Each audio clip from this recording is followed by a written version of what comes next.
Hi everyone, it's Anne here from Positively Papercraft and welcome back to another tutorial.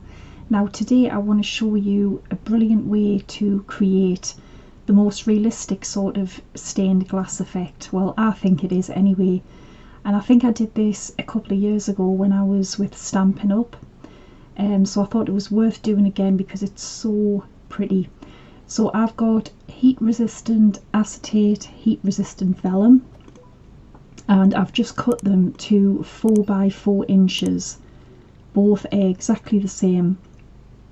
Now the great thing is you can use any stamps that you've got. You know, you don't need a specific thing to make this, well, apart from the vellum and the acetate, but use whatever stamps you've got. So I'm putting them in my stamping platform. I've wiped them with my anti-static bag and now I'm just stamping it with Versamark. Giving them a good stamp. So I do the same thing with the acetate. You're just basically repeating both, you know, doing it exactly the same on each piece. So I've used silver detail embossing powder for this. I think it's a Cosmic Shimmer embossing powder, but it is really good because it's detail powder. And as I said, I'm doing the exact same thing with my piece of heat resistant acetate, so just repeating the thing, you know, the exact same. And then I'm obviously going to cover that in powder as well, and then I'm going to heat set them. Now I think it looks best doing it in either silver, gold or even copper embossing powder. Probably would even look nice in black as well. And it's just because I think the embossing sort of replicates the lead that would be in the stained glass. So I've done them now and I'm just heat setting them both with my heat tool.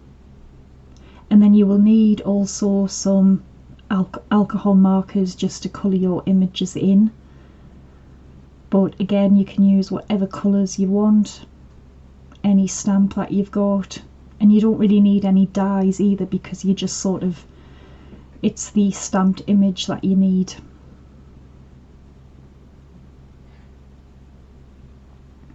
So I've heat set both of them excuse me, and then I'm just going to turn them over, and then now I'm going to start colouring them.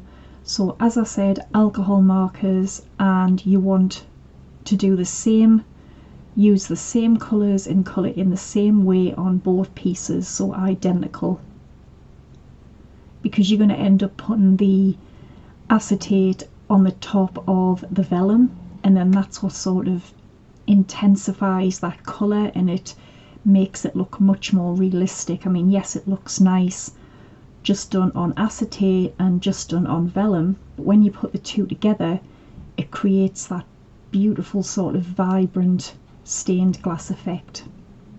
So you can see I've done them both there, and that's when I put one on top of another, it just creates this gorgeous effect.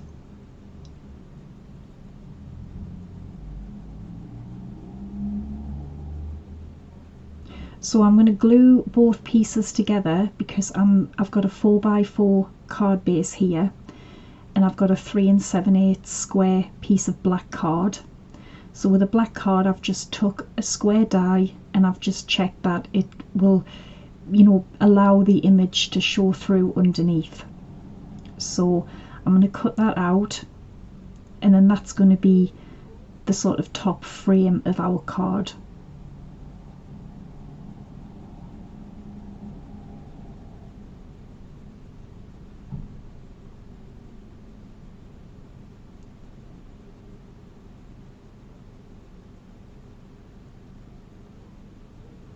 So I just take a little bit of adhesive and just put some onto the vellum, and then I'm going to attach the acetate on the top of that. And because we made them both the same size and stamped them both in the same place, that's the idea, that it will be easy to line them up together because everything's been done the same. So I'm now going to put some tape onto the black frame, and I'm going to stick that onto the top of our image.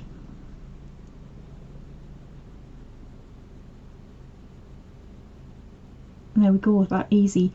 And then I'm just taking some scissors and I'm just going to trim off any excess you know, acetate or vellum that's peeping over the edge.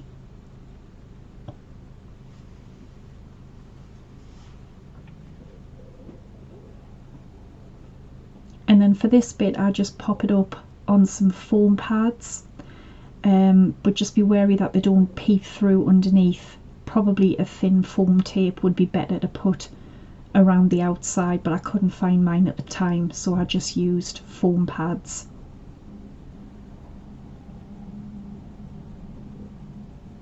But you could create like a whole little, like a few of them together, and I don't know, maybe put them in a little box and have like a different image on each one, but I just think it looks so pretty.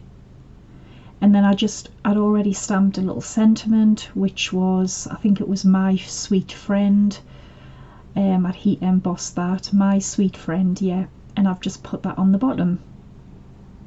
Now this next one, this was a little bit more, this took more time because it was a bigger image and there was more colouring, but it was so worth it. So this time we're making a DL card, and I've cut some, again, the vellum and the acetate exactly the same size, which I think I cut to just slightly over 8 inches by just under 4 inches. And as I said, I cut them both the same and do exactly the same thing. I've wiped it with my anti-static bag, and then I'm just stamping it with my Versamark ink, and I'm going to do both the vellum and the acetate exactly the same.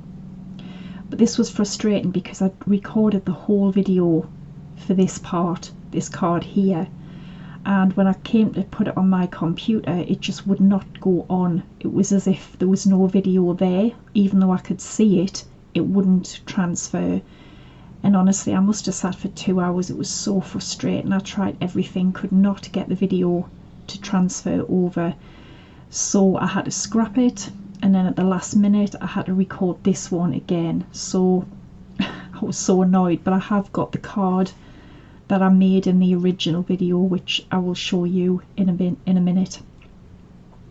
So yeah, I've done the the vellum. Now I'm going to do the acetate exactly the same. You're just repeating the same thing,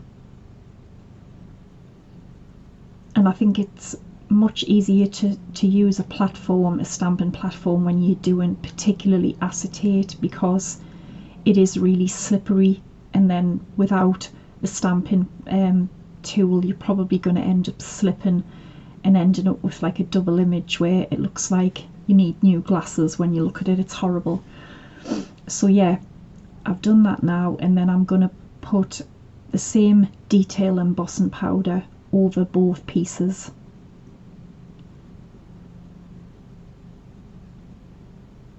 And I think the original one that I made, I used gold embossing powder, which you will get to see that one, but then this one I'm using silver again.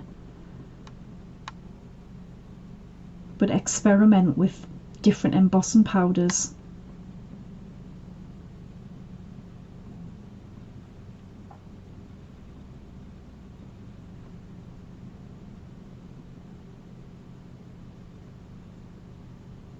Alright, so I'm getting ready to heat set them now. And I always heat set the acetate first because I find the heat gun isn't red hot, so it doesn't seem to warp it as much. So I do the acetate first, then the vellum. So there we go, I've got them both done there. Absolutely beautiful. And of course, again, I'm just going to flip them over. I've chose some different colour alcohol markers, and I'm going to colour them in both exactly the same. And I just get some white card here to help me see and colour it in a little bit easier.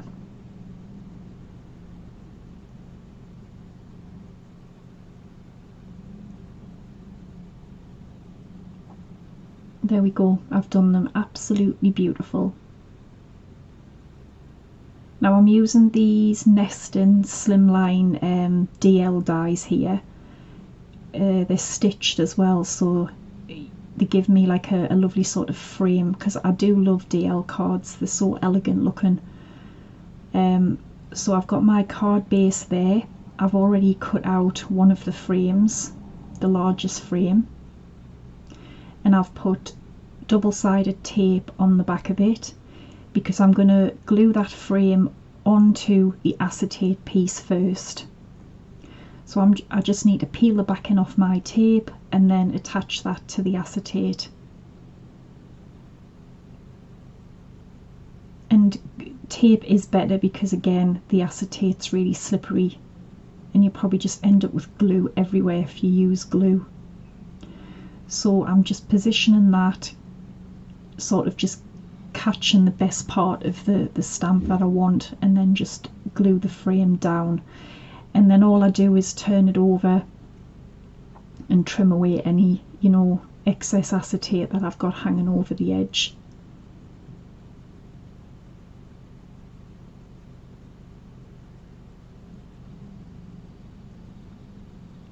So I'm going to take the vellum and I'm going to do the same thing, but I'm going to have to put more tape along the back of the frame again, because obviously we've just stuck the acetate to it, so it won't be sticky. So another layer of tape just along the outside of the frame, and peel the backing off, and then we are going to stick that down onto the top of the vellum. Now I made a bit of a mistake and I mustn't have cut my vellum to the right size, so I had a little bit of a gap along the bottom. I think I was just so stressed about losing the first video, so you may be able to see that I've got a bit of a gap along the bottom, but it can't be helped. So again, I'm just trimming any excess vellum, you know, that's sticking through. Just trim that off with my scissors. And I think you may be able to see in a minute the gap that I have at the bottom there. You can see there, but never mind. And then I'm going to attach the whole thing to my DL card base, and for this bit I just use glue because I'm just really gluing it onto the top of the vellum there. But yeah, give this a try. In my opinion, I think it's the most realistic stained glass effect.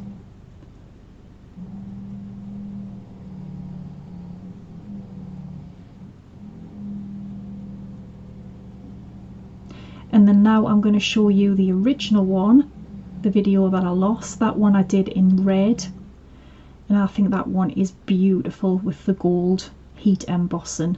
And then inside I used the same stamp, and I just stamped with a really light grey ink. But doesn't that look absolutely beautiful? Just a work of art, and you don't have to be an artist or, you know, a top colorist to do it, because, you know, it just looks amazing either way. So I hope you've enjoyed it. I will be back again next week with some more videos. So thanks for watching, take care, and bye for now.